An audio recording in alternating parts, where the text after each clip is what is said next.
Comment ça va? L'autre week-end on a pris l'avion et on est parti 3 jours à Sofia.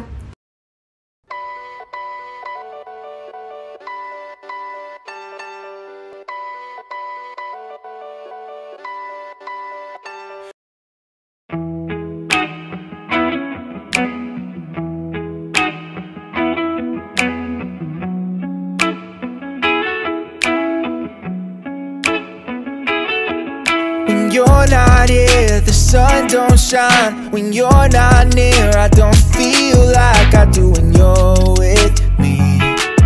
It felt like suddenly our souls collided, hearts entwined. When I decided to make you mine, I'm never going back.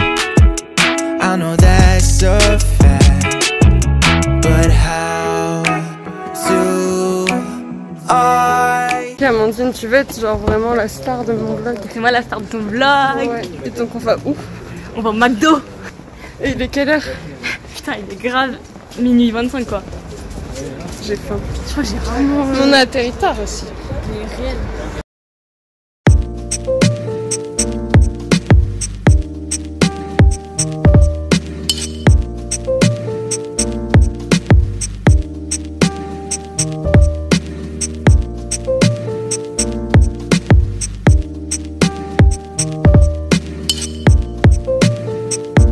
On a beaucoup arpenté le boulevard Vitosha, donc c'est une rue très piétonne avec plein de restaurants, des boutiques souvenirs, etc.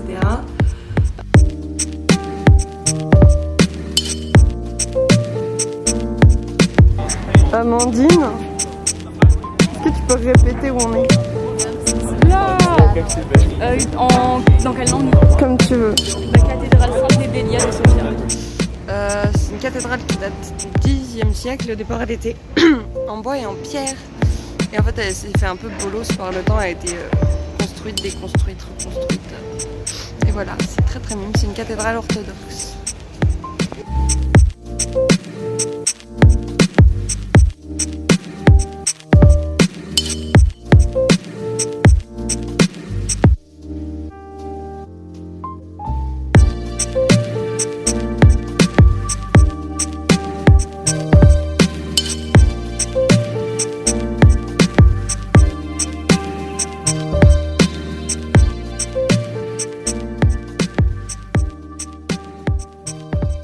On est allé voir le monument religieux de Sofia, qui est la cathédrale Saint-Alexandre Nevski. Mais en y allant, on a fait une découverte un peu étrange pour nous, Européens de l'Ouest.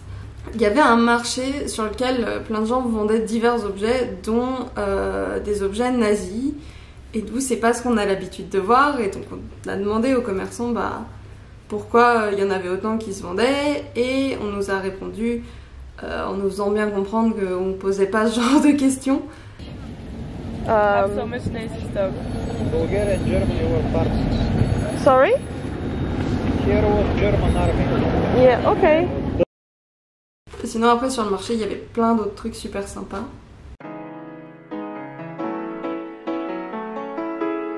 Il y a des médailles olympiques.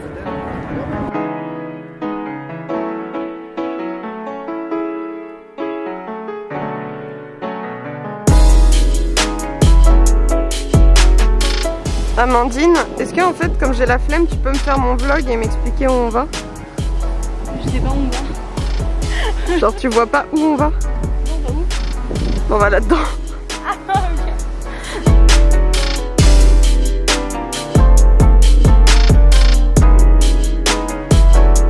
Alors ça c'est la Galerie Nationale d'Art de Sofia, elle était super sympa. Il y avait plein de trucs à voir, on a bien aimé. Sûrement de très bonnes années.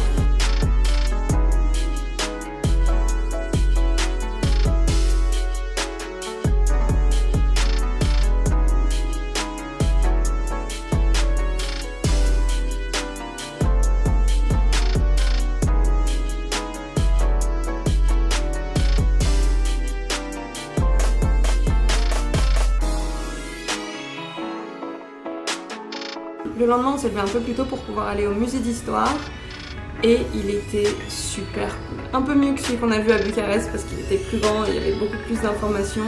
Et on en a fait un petit débrief en sortant. Je fais ça. va? On est bon.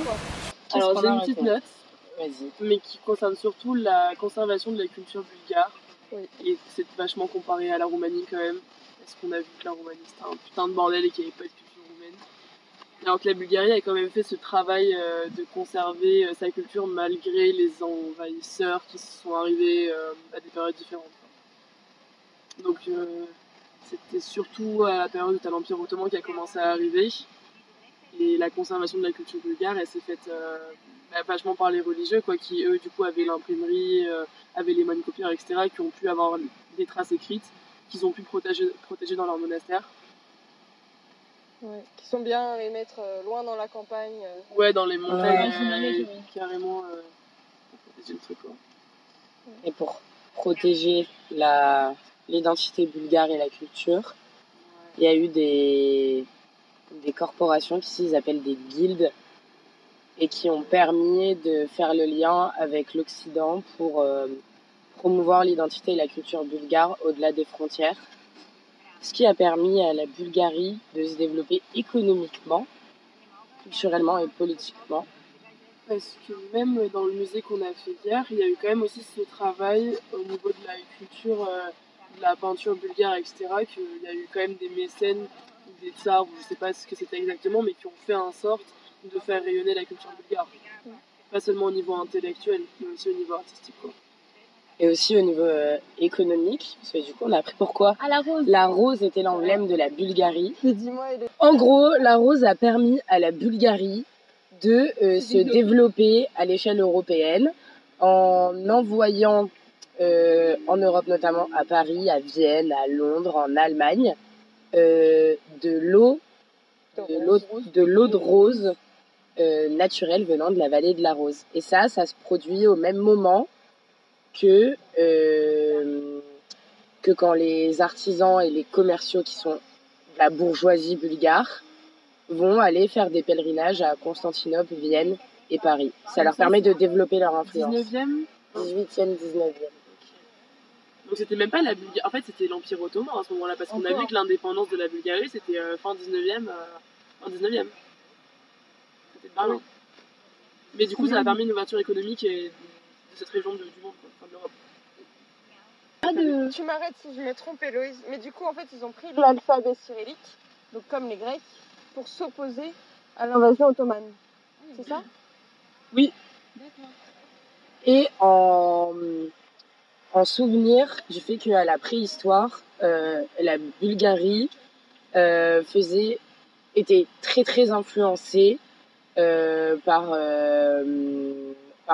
l'empire d'Athènes, enfin par la Grèce, notamment par Thucydide, qui est donc un historien, un des fondateurs de l'histoire, Un philosophe, mathématicien et un homme politique d'Athènes, qui est le premier à avoir raconté la guerre du Péloponnèse dans le détail. Et la Grèce a eu une énorme influence en Bulgarie. C'est pour ça qu'ils ont adopté le même alphabet. Nice. Pour s'opposer aux Ottomans et en souvenir à leur origine préhistorique.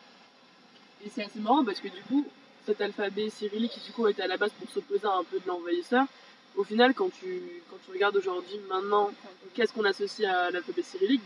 C'est la Russie et c'est l'Est, quoi, et c'est le bloc soviétique.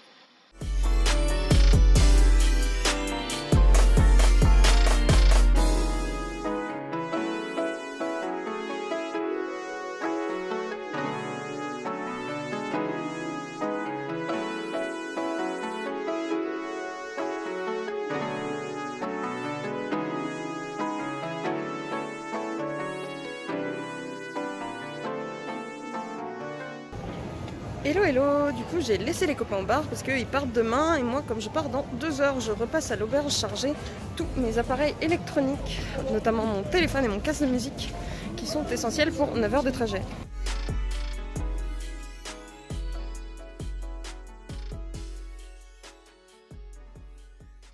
Puis je suis repartie le dimanche soir en bus, donc 9 heures de trajet. C'était un peu long. Puis le bus s'est perdu en plein milieu de la campagne et on a mis 1 heure à la douane. Mais sinon, je suis arrivée le lendemain pile à l'heure pour aller en cours et puis on était reparti pour une nouvelle journée. Donc voilà, j'espère que ce vlog vous a plu et je vous dis à bientôt.